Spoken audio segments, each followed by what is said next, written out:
pas peur lorsque tu dois affronter. Il y a un moment que tu dois affronter, le travail. Il y a toujours un moment que tu dois passer à l'action. Ne sois pas toujours passive. Ne sois pas toujours passif. Sois actif. Entreprends.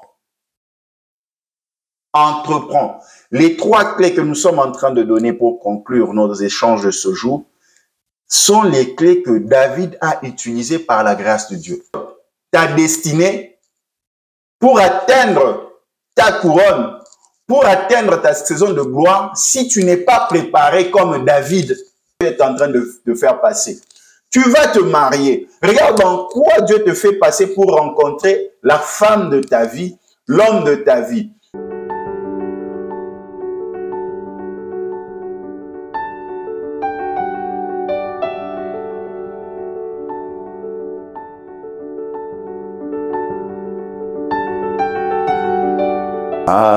Alléluia, alléluia, alléluia, alléluia, alléluia, alléluia, alléluia.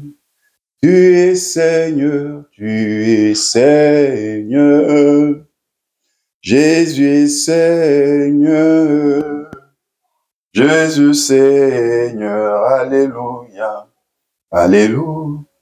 Nous t'adorons, nous t'adorons, nous t'adorons, nous t'adorons. Alléluia.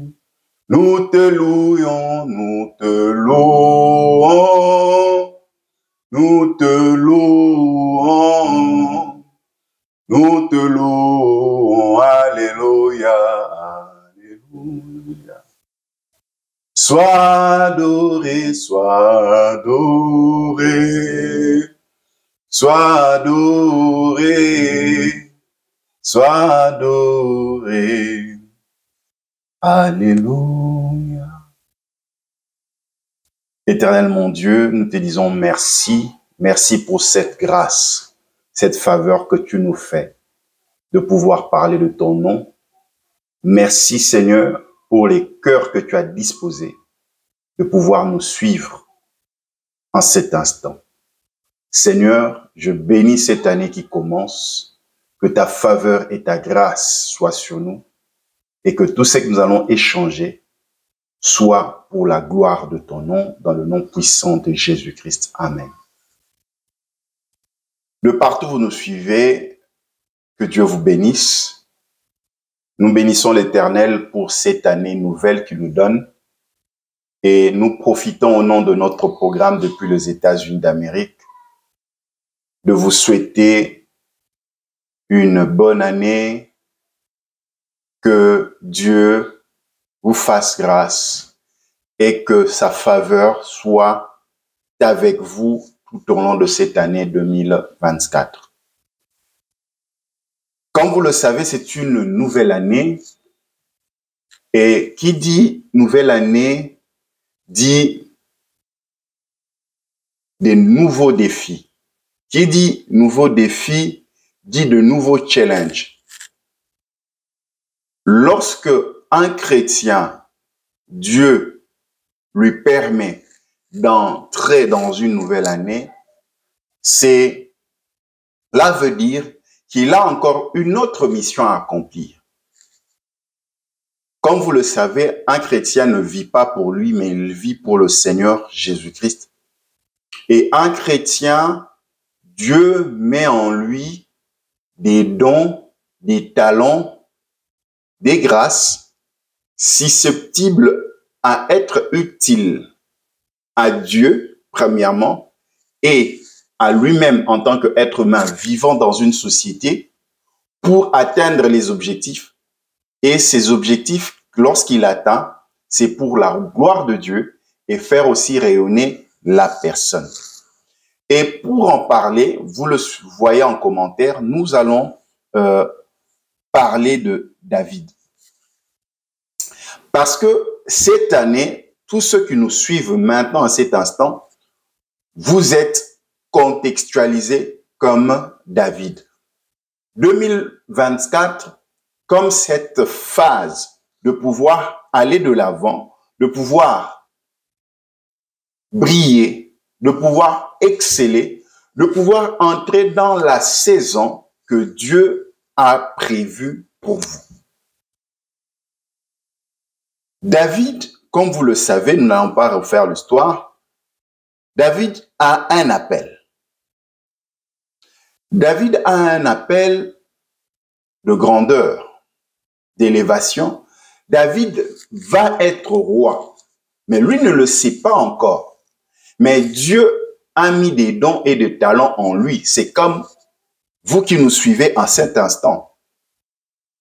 Dieu a mis un appel en vous. Dieu veut vous voir roi, mais vous ne le savez pas encore. Dieu veut que vous puissiez vous marier, mais vous ne le savez pas encore. Mais Dieu veut que vous puissiez faire des business, vous ne le savez pas encore. Dieu veut que vous puissiez choisir les études de droit, vous ne le savez pas encore. Dieu veut que vous puissiez le servir, mais vous ne le savez pas encore.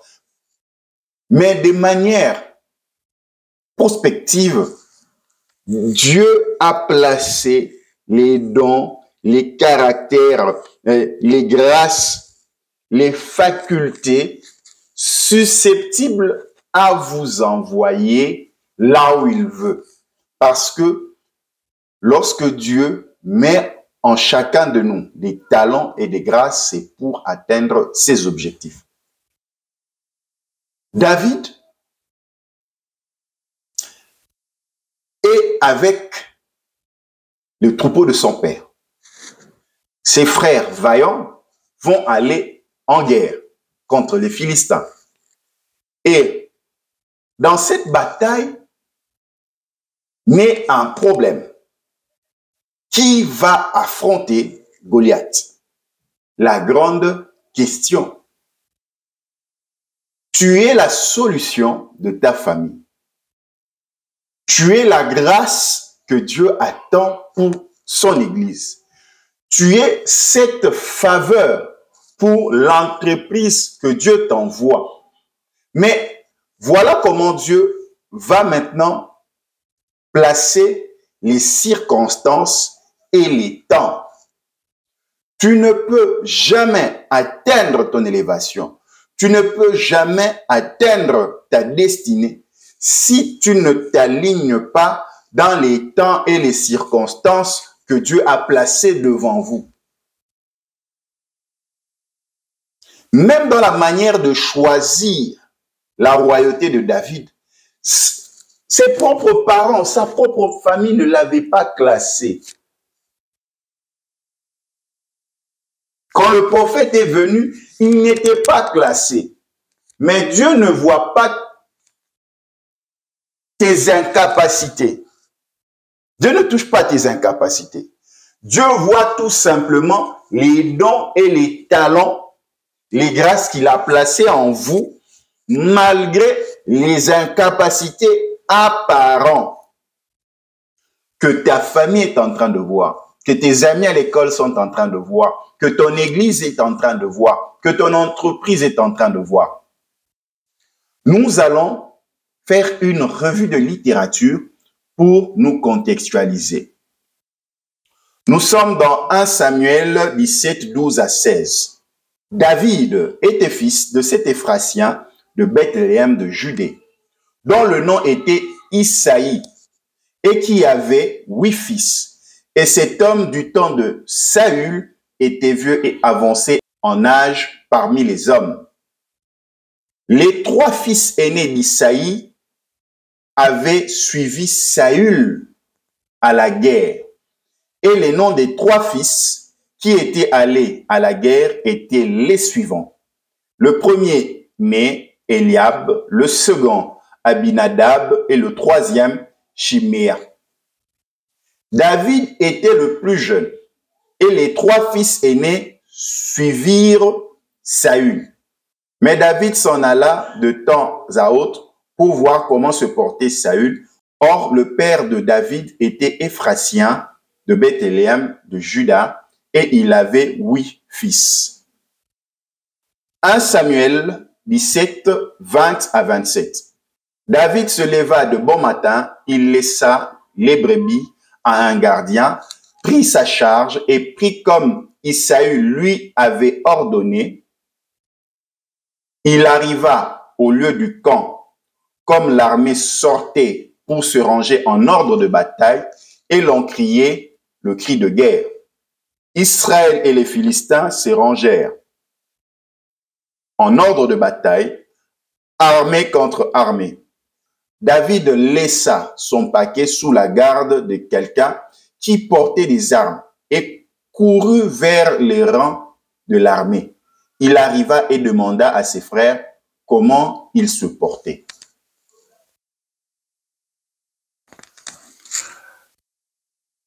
Les frères de David, les 3 frères aînés de David étaient dans l'armée, enrôlés dans l'armée. Comme ça s'est fait dans le monde, il y a une guerre, on enrôle des soldats. Et ces soldats proviennent des familles. Et de temps en temps, David, selon les recommandations de son père Isaïe, David allait donner à manger à ses frères. Donc ça veut dire que si David pouvait quitter de chez lui pour aller donner à manger à ses frères, donc le lieu où le champ de guerre n'était pas loin. David était cet homme de service. David rendait service. Les autres étaient proposés pour la gloire. Ses grands frères, ses 3 grands frères. Mais David, lui, était toujours dans les corvées. C'est lui qui devait garder les troupeaux de son père. C'est lui qui devait aller donner à manger. C'est lui qui devait protéger les brebis. C'est comme dans ton cas. L'avenir est flou. 2023, c'est terminé. C'était toi l'homme de service. 2023, c'est terminé. Tu n'avais aucune perspective. Tu voyais que tes affaires ne marchaient pas. 2023, c'est terminé. Tu as remarqué que c'était toi le dernier. 2023, c'est terminé. Tu as remarqué que dans ta famille, c'était toi le tout dernier. On ne comptait pas sur toi. 2023, c'est terminé. Tu as tenté plusieurs appels dans les églises. Ça n'a pas marché. 2023, c'est terminé. Tu n'as pas émergé dans tes affaires. 2023, c'est terminé. Tu n'as pas émergé. 2023, c'est terminé. Tu es allé dans le pays que tu avais rêvé. Aller aux États-Unis, en France, en Belgique, ainsi de suite. Mais ta situation n'a pas changé. 2023, c'est terminé. Tu n'as pas encore débuté ton chantier, mais tandis que tu as un terrain. C'est la même situation avec David. David était l'homme à tout faire. David, lorsque les autres rayonnaient, David était à la réserve. Il devait sentir le mouton. Il devait sentir le troupeau. Beaucoup d'entre nous, nous sentons le troupeau parce que nous sommes juste limités à une certaine tâche qui ne nous appelle pas à la gloire. Mais, nous l'avons si bien dit au début, c'est à travers les limites apparentes que les hommes nous donnent, que notre entourage nous donne,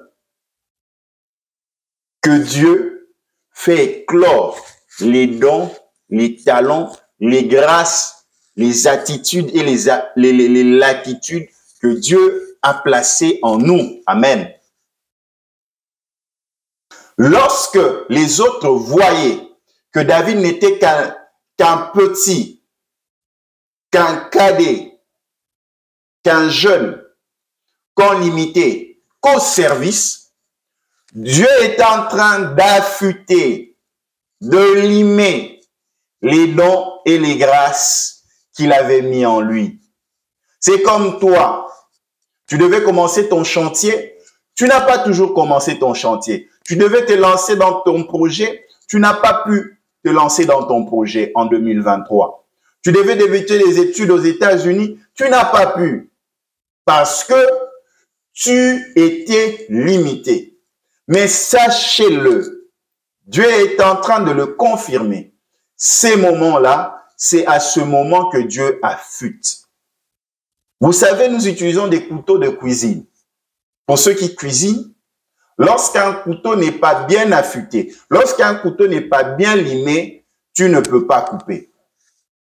Lorsque un couteau n'est pas bien taillé, n'est pas bien limé, n'est pas bien aiguisé, il ne va pas couper la viande, il ne va pas couper les légumes, il ne va pas couper les fruits.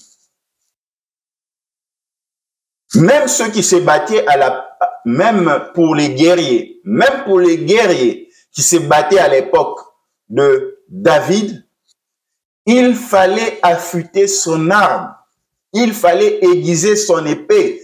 Dieu aiguise les talons, Dieu aiguise les dons, Dieu aiguise les grâces, Dieu aiguise les capacités qu'il a mis en nous lorsque nous acceptons d'évoluer dans les limites que les hommes nous ont données.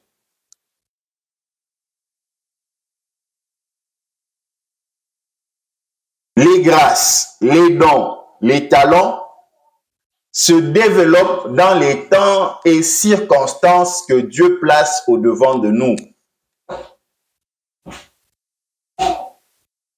Nous venons de lire dans 1 Samuel 17, 20 à 24, que David a suivi les recommandations de son père Isaïe qui demandait d'aller déposer la nourriture à ses frères en guerre. Non, lui, il était un homme de service. Il était un homme de service. Vous savez, il y a une vérité absolue. Une vérité naturelle. Lorsque tu répètes la même chose, ça devient une habitude en toi et ça devient une mentalité. J'ai toujours recommandé à tous les chrétiens de pouvoir faire le sport. C'est important pour avoir une santé équilibrée, un corps équilibré. Dieu aime les sportifs parce qu'il sait dans les sports, il y a la bravoure. Chaque matin ou chaque soir, si tu as l'habitude de t'entraîner, que ce soit, tu peux choisir le sport que tu veux. Il y a ceux qui aiment les sports de combat, il y a ceux qui aiment le cardio, il y a ceux qui aiment aller dans les salles de sport. Mais lorsque tu es discipliné, parce que le sport appelle une certaine discipline, parce que ce n'est pas facile de faire le sport. Ce n'est pas facile de se lever tout le jour à 5h30 ou 6h juste, commencer à faire des exercices, des pompes, commencer à répéter, les muscles font mal, tu as envie de dormir, tu as envie de te reposer, mais ça fait mal. C'est la même chose avec les temps et circonstances que Dieu met devant nous. C'est pour nous discipliner. C'est pour nous affûter, que nos muscles spirituels deviennent forts. C'est pour que nos dons et le talent deviennent forts. David, en acceptant de suivre les injonctions de son père, Dieu a affûté sa discipline. Parce qu'il n'est pas facile de pouvoir vivre avec les troupeaux qui sentent mauvais. C'est pour affûter sa force. À chaque fois que les moutons, les troupeaux sont en danger, David doit pouvoir se sacrifier pour aller à l'abordage de l'ennemi, qui était souvent des loups, des ours ou même des lions. David avait le temps de pouvoir se concentrer, parce que lorsque tu es seul, tu médites, tu apprends. Toutes les circonstances dans lesquelles tu pensais que c'était mauvais pour toi, Dieu t'apprenait à apprendre. Tu es venu aux États-Unis, tu es licencié, tu es docteur. Les 2 premières années, les 3 premières années que tu es passé dans les warehouses, Tu es passé dans des temps difficiles. Tu es venu pour rejoindre ton époux. Tu es passé par le temps difficile. C'était l'apprentissage que tu puisses t'affûter, t'aguerrir. Dieu ne peut pas t'exploiter pour atteindre ta destinée, pour atteindre ta couronne, pour atteindre ta saison de gloire si tu n'es pas préparé comme David.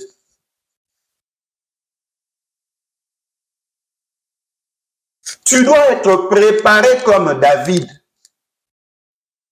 Même si toi, tu ne trouves pas, tu te dis à ce moment, je ne trouve pas mon compte. Mais c'est après que tu vas comprendre que tous les épreuves dans lesquelles que tu es passé, tous ces temps de service dans lesquels tu as œuvré, Dieu est en train de t'affûter.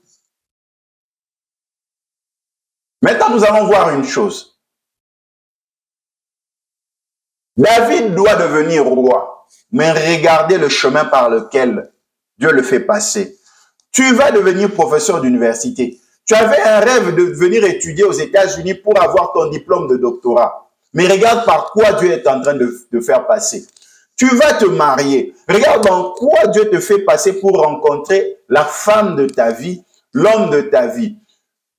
Tu vas atteindre ce poste de DG. Tu vas devenir le ministre que tu pensais.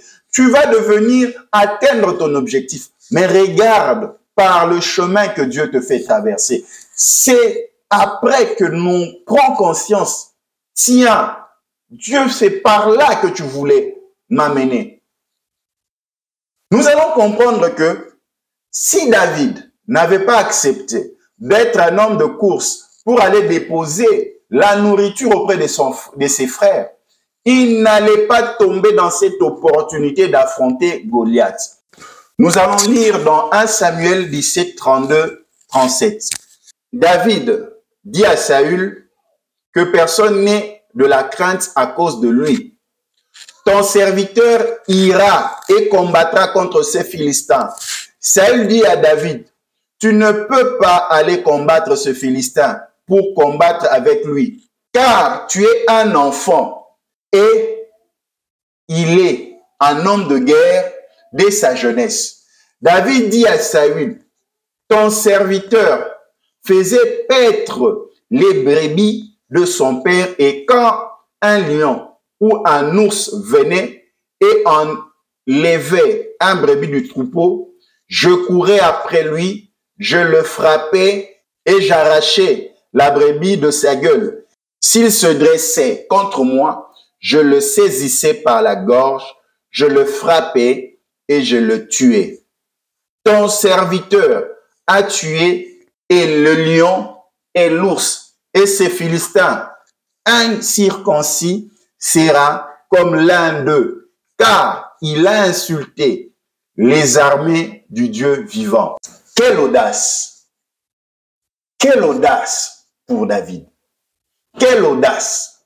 Là où les gens pensent que tu es en service, là où les gens pensent que c'est ridicule, tu es allé dans un warehouse où tu es arrivé auprès des personnes que tu ne comprenais pas.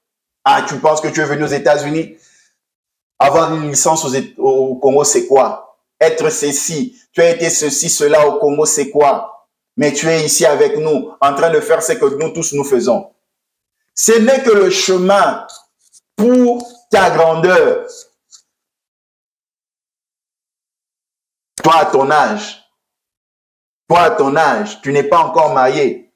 Tu es le né de la famille. Toi, une femme, tu n'es pas encore mariée. Tes jeunes sœurs se sont mariées.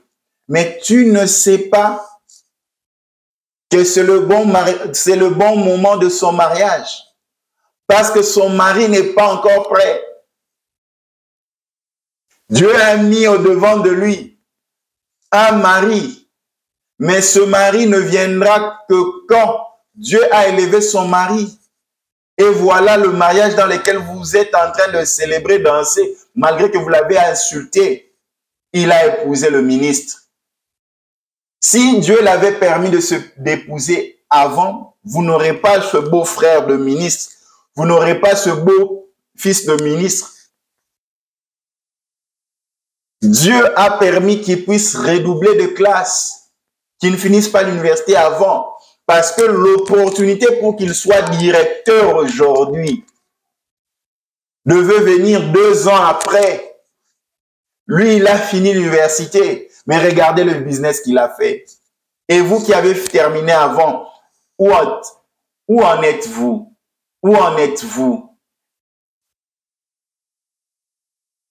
Lorsque les gens pensaient que David sentait, lorsque les gens pensent que tu sens la pauvreté, tu sens l'échec, lorsque les gens pensent que tu es en arrière, c'est cette odeur du service que Dieu va mettre en avant pour faire éclater sa gloire. Quand tu fais éclater la gloire de Dieu, c'est la gloire de l'homme aussi qu'on va voir. Ces défis que tu as relevés. David parle à Saül.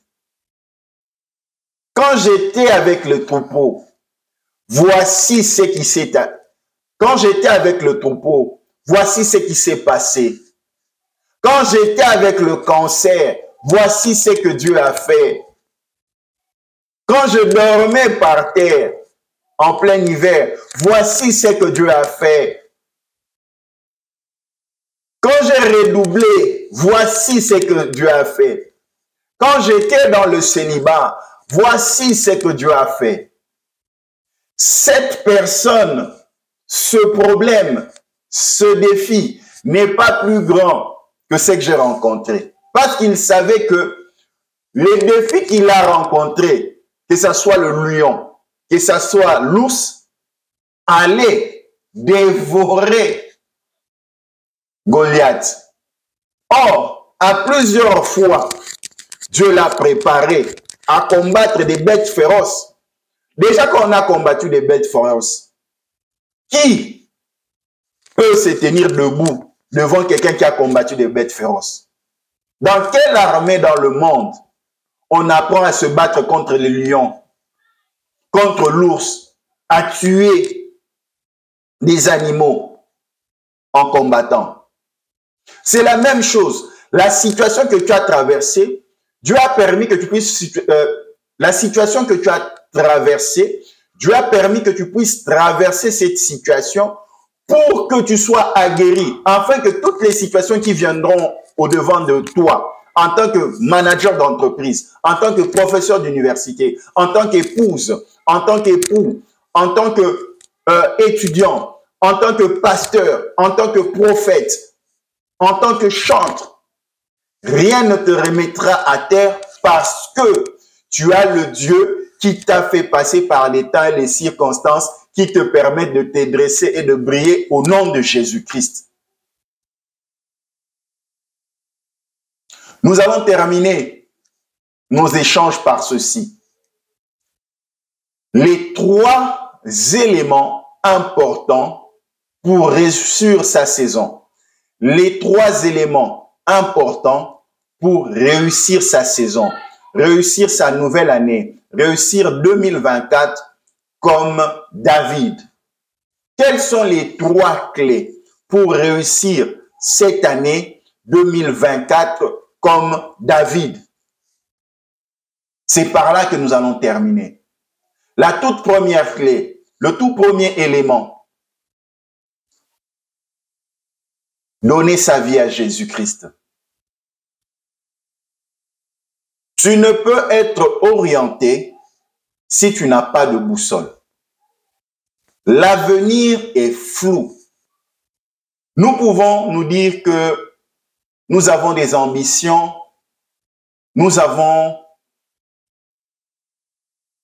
des résolutions, nous avons un plan où nous avons l'entourage qui va nous permettre d'atteindre nos objectifs. Mais il faut savoir, il y a toujours des apaisanteurs. Il y a toujours des apaisanteurs qui font que vous puissiez toujours échouer votre projet. Nous vivons dans un monde où nous ne savons pas qui est qui autour de nous, surtout sur le plan spirituel.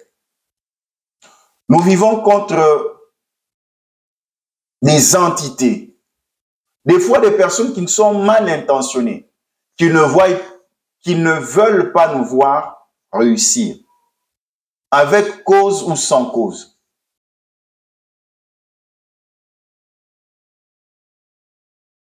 Dans notre vie, que le sang de Jésus-Christ puisse couler dans nos veines. Accepter Jésus-Christ. Lorsqu'on accepte Jésus-Christ, lorsqu'on confie sa vie à Jésus-Christ, lorsqu'on a une activité spirituelle avec Jésus-Christ, une relation spirituelle avec Jésus-Christ, ça permet de développer des anticorps. Tu sauras prier pour toi. Prier ne sera pas une corvée. Tu sauras te prendre en charge spirituellement, prier pour toi, prier pour ta maison, pour ton épouse, pour ta femme et pour tes enfants. Prier pour tes projets, ton travail et faire une prière 360 degrés. Prier pour tous ceux qui sont aux alentours de toi. Prier pour tes voisins. Prier pour le lieu où tu habites. Prier pour le quartier, la ville, l'État et le pays. Nous allons développer pourquoi il faut savoir toujours prier comme ça. Prier pour les membres de ta famille, les parents. Prier pour ta belle famille si tu es marié ou fiancé. C'est très important. Prier pour le pays, prier pour ton travail. Parce que c'est dans la prière que nous échangeons avec Dieu comme un radar qui nous permet déjà de pouvoir anticiper sur tout ce qui peut freiner notre destinée. Ça, c'est la première clé. En 2023, si tes projets n'ont pas marché, tu n'étais pas souvent attaché à la prière. Tu n'étais pas souvent attaché à la prière. Il y a des projets qui t'ont passé à deux bouts de doigts d'être saisis. Les projets sont passés. Il y a des opportunités qui n'ont pas été concrétisées parce que tu as posé tes calculs plus sur ton entendement humain. Mais il y avait une dimension spirituelle que tu n'avais pas tenu compte. En 2024, il est très important d'avoir Jésus-Christ dans sa vie. Deuxième élément, deuxième clé, avoir de l'ambition. Nous sommes destinés à de grandes choses en tant que chrétiens. Il ne faut pas voir toujours les petites choses. Il ne faut pas se limiter, dire que non, je ne pourrai pas atteindre ceci, je ne pourrai pas réaliser ceci. En arrivant aux États-Unis, deux fois, j'avais ce complexe de pouvoir parler avec les Américains, parler avec ceux qui parlaient anglais. Pourquoi je maîtrise le français, mais je ne savais pas parler l'anglais. Mais un jour, je rencontre un manager américain et je devais présenter mon problème. Il y avait une dame congolaise qui devait traduire, mais ce que j'ai beaucoup aimé, ce manager a demandé à ma traductrice de ne pas traduire. Je lui ai dit en anglais, my English is not good. Il m'a dit, you talk now. Je lui ai dit, mon anglais n'est pas bon. Il dit, non, tu parles. Et il a encore repris, j'aimerais que même avec ce mauvais anglais-là, que tu puisses parler. Parce que c'est en parlant cet anglais-là que tu penses mauvais que tu vas te développer. C'est la même chose dans la vie en tant que chrétien. Nous voulons nous limiter à des simples choses. Or, en tant que chrétien, il faut prendre de la hauteur, de la dimension par rapport au projet, par rapport à ce que tu veux faire. Même si tu n'en as pas de moyens, grâce à la prière, grâce à tes ambitions, tu peux atteindre tes objectifs. Tu te dis, bon, moi, je vais choisir telle filière d'études. Tu ne vas pas dire que non, parce que dans ma famille, il n'y a jamais eu de médecin, que tu ne peux pas prétendre à devenir le tout premier médecin dans ta famille. Donc, comme tout le monde peut-être, je ne veux pas minimiser d'autres filières, je ne veux pas citer pour ne pas frustrer. Comme tout le monde a fait ce filière, on s'est limité juste à être des gradués et pas des licenciés. On s'est limité à ceci et pas cela. Je le fais. Non. Tu dois toujours confirmer des grandes choses et des bonnes choses. Parce que lorsque tu es en train de dire des grandes choses, de confirmer, ces paroles prennent forme. Tu dis, moi, je veux faire ceci, je veux devenir médecin. Et lorsque tu les dis, sur le plan spirituel, il y a un écosystème qui est en train de se former pour pouvoir donner corps à cette nouvelle dimension physique que tu es en train d'entrer. Tu as un problème de finance, tu as eu un problème de finance en 2023. Mais en 2024, tu peux déclarer, tu dis, à la fin de l'année 2024, j'aurai atteint un budget de 200 000 $. C'est possible. Cette année, j'aurai un budget jusqu'à la fin de l'année, 200 000 $. En le disant dans le nom de Jésus, tu crées l'écosystème spirituel qui va donner corps à cette dimension physique pour que les projets, les affaires, les opportunités que Dieu aligne puissent aller dans le sens d'atteindre les 200 000 $. Et Dieu qui est un Dieu de grâce et de faveur va aller encore au-delà et déborder. Tu sais pourquoi deux fois tu ne te maries pas? Parce que tu ne confirmes pas. Tu es avec ta fiancée, 3 ans, 4 ans, 5 ans, 10 ans, tu ne te maries pas. C'est parce que tu te limites. Mais si tu dis, ce n'est pas d'aller crier dans la belle famille, mais tu pries avec ta fiancée, tu dis, Seigneur, moi et ma fiancée, moi et mon fiancé, nous allons nous marier en 2024. Le 20 décembre 2024, nous allons nous marier. Vous le proclamez.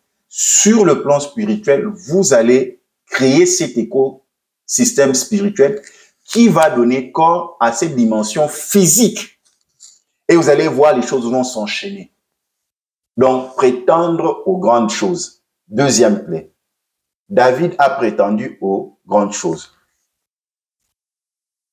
Troisième clé, les clés que David a utilisées, éléments que David a utilisés. N'aie pas peur lorsque tu dois affronter. Il y a un moment que tu dois affronter, le travail. Il y a toujours un moment que tu dois passer à l'action. Ne sois pas toujours passive. Ne sois pas toujours passif. Sois actif. Entreprends. Entreprends. Les 3 clés que nous sommes en train de donner pour conclure nos échanges de ce jour sont les clés que David a utilisées par la grâce de Dieu. Entreprends. Entreprends.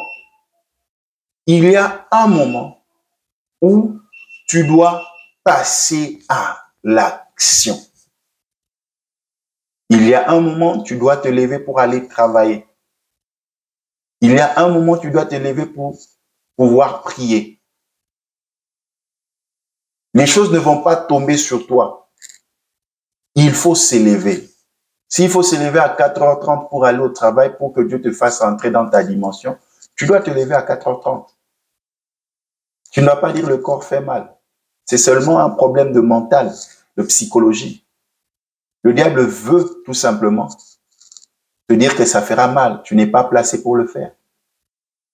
Tu veux entamer ton ministère, mais tu dois t'élever. Tu dis non, je devrais trouver, tu dis ceci, non, je devais trouver un endroit loué pour commencer à faire mon ministère. Non. Tu as les réseaux sociaux, même par ton téléphone, tu peux prêcher. Passe à l'action. Je vais commencer les études de médecin, mais il n'y a personne qui va payer pour moi les études, ainsi de suite. Non, lève-toi. Va à l'université, va prendre rendez-vous pour l'inscription. Déjà, il faut connaître ce qu'il faut. Tu veux te marier, toi homme, mais va chercher la liste de la dot. Passe à l'action. Tu demandes à ta fiancée, ça demande quoi pour t'épouser? C'est ça. Maintenant, nous allons prendre tous ces éléments et le calquer pour voir comment David les a utilisés. Premier élément, avoir Jésus-Christ dans sa vie. À l'époque de David, avoir Jésus-Christ, c'était avoir cette alliance avec Dieu. David était l'homme selon le cœur de Dieu. Devient l'homme aussi selon le cœur de Dieu. David, dans tout ce qu'il faisait, il plaçait toujours Dieu. Dans tout ce que tu fais, place Dieu en priorité. Second élément, toujours penser grand. David pensait toujours grand.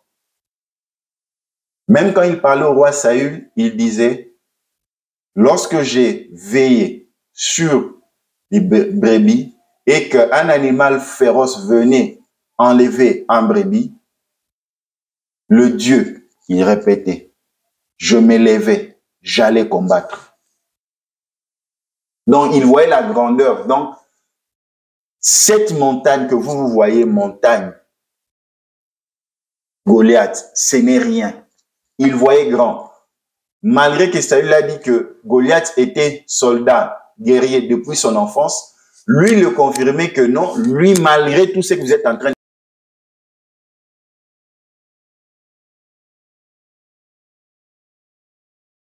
lorsqu'il était temps de passer à l'action, David passait à l'action. Quand il était arrivé le temps, le moment de pouvoir combattre Goliath, il s'est levé. C'est une marque de foi. Tu ne peux pas prétendre avoir la foi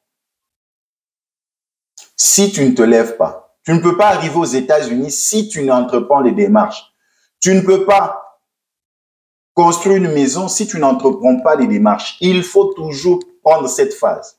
Quand tu te lances, Dieu sera obligé de pouvoir activer sa parole pour la concrétisation. Quand David a pris l'initiative d'aller se battre contre Goliath, il a pris les moyens qu'il avait. Une simple pierre, une lance-pierre. David a pris les moyens de l'époque qu'il avait. Toi aussi, prends les moyens que tu as. C'est seulement avec ce petit moyen que tu vois que Dieu va faire éclater sa puissance. Or, quand David prenait cette pierre sur le monde spirituel, c'était la main de Dieu qui allait frapper Goliath. C'était la main de Dieu, la puissance de Dieu derrière cette pierre. Lorsque tu t'élèves, c'est la puissance de Dieu qui entre en action. Partout où vous nous avez suivis, nous allons maintenant prier. Nous allons prier.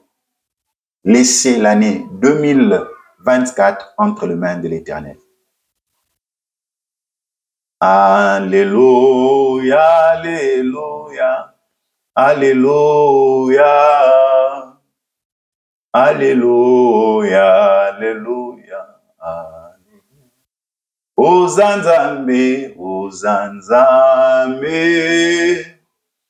ozanzambe, ozanzambe, alléluia, alléluia. Nalingi yo, nalingi yo, nalingi yo, nalingi yo, alléluia. Tu es mon roi, tu es mon roi, Jésus mon roi, tu es mon roi, alléluia, alléluia. Tu es mon Dieu, tu es mon Dieu, tu es mon Dieu, tu es mon Dieu. Alléluia. Éternel mon Dieu, nous te disons un grand merci. Merci pour ce privilège. Tu nous fais entrer en 2024. Seigneur, bénis tous ceux qui suivent ce programme à cet instant. Peu importe le lieu, peu importe l'heure, peu importe l'endroit où ils se trouvent. Papa, bénis. Tous ceux qui nous suivent, tous ceux qui suivent ce programme, Seigneur, active les 3 clés de David sur leur vie, Seigneur Jésus. Papa, qu'en 2024, que les 3 clés, les 3 éléments que David a exploités par ta grâce pour entrer dans sa saison de grandeur, Père éternel, que ces clés deviennent effectives dans la vie de tous ceux qui suivent ce programme. Père éternel, que la première clé soit activée dans leur vie, celle de toujours avoir une communion avec toi. Que Jésus-Christ soit au centre de ce qu'ils sont en train de faire, de leur vie. Que la deuxième clé soit activée dans leur vie. Cette clé de pouvoir prétendre aux grandes choses, afin que l'écosystème spirituel se mette en marche pour activer sur le plan physique, sur la dimension physique, le souhait de leur cœur des destinées de grandeur. Seigneur, que la troisième clé de David soit activée dans leur vie, de pouvoir maintenant passer à l'action. Qu'ils ne soient pas, mon Dieu, mon roi, passifs, mais actifs. Lorsqu'ils souhaitent entreprendre une chose, qu'ils puissent faire ce qu'ils veulent entreprendre pour la gloire de ton nom. Dans le nom puissant de Jésus. Éternel mon Dieu, ils ont commencé janvier comme alpha avec toi et qu'ils terminent cette année 2024 comme oméga avec toi, Seigneur. Père éternel, disponibilise toutes les ressources physiques et spirituelles nécessaires et utiles pour atteindre leur destinée en 2024. Éternel mon Dieu, merci pour ce temps merveilleux. Merci pour ta grâce. Seigneur, que tous ceux qui suivent ce programme, qui ont de préoccupations, des soucis, des maladies, des difficultés, des problèmes de toute nature, dans le nom puissant de Jésus, nous déclarons ton intervention et nous déclarons, Père éternel, qu'ils ont trouvé la solution utile pour leur bien-être et le mieux-être dans le nom puissant de Jésus. Père éternel, que ta grâce, que ton amour nous soit accordé. Dans le nom puissant de Jésus-Christ, nous avons ainsi prié. Amen. De partout où vous nous avez suivis, merci de rester branchés à nos programmes. Que Dieu vous bénisse. À la prochaine.